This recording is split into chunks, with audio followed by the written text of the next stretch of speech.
اعوذ باللہ من الشیطان الرجیم بسم الله الرحمن الرحیم زما نوم شیر رحمان دی او زه از ا Braille ټیچر ډسټرکټ خیبر جمرود ویژولی امپیرډ سنټر کې از ا ټیچر کار کوم او نن زموږ نرسری کلاس سره د انګلیش کلاس دی نرسری ماشومان دي انګلیش کلاس دی زموږ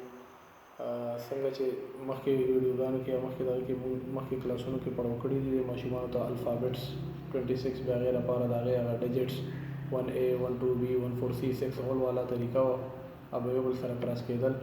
هغې ډاټس A to Z پورې موږ دې ته یاد کړل بیا هغې نه پس دا سکسر دی دا 6 هول 1A 1 2B دا میخونه دي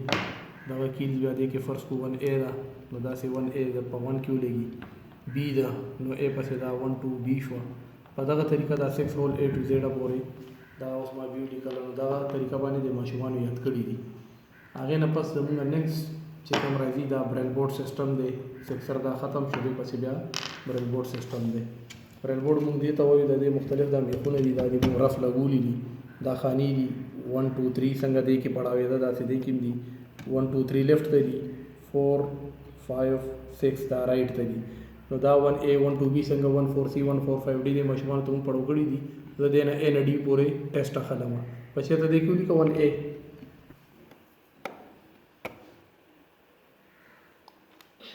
کیوں لکھی ماتا ہوا جو ہے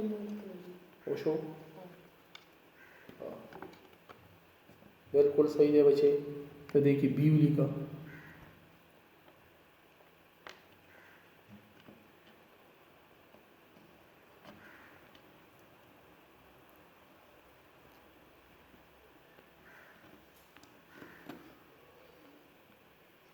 وشو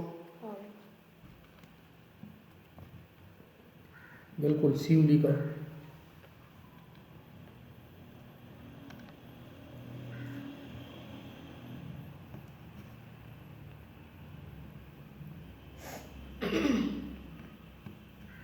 ओशो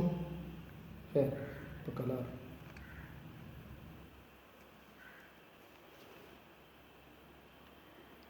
शाबाश बच्चे शाबाश गया A B C 1 4 C دا 2 3 5 6 دا خالی دي دا 2 خالی 3 5 او 6 هم دا 1 هم شو 4 هم شو دا 1 2B ده دا 1 4C ده بچې دلته نه دا فالتو میخونه مې وشته د C پسې D ولیکه نو بس ټیک نشي ها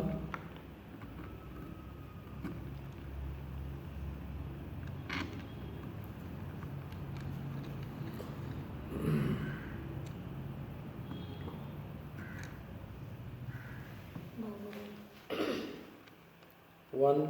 4 5D शाबाश دا شو 1A دا شو 1 2B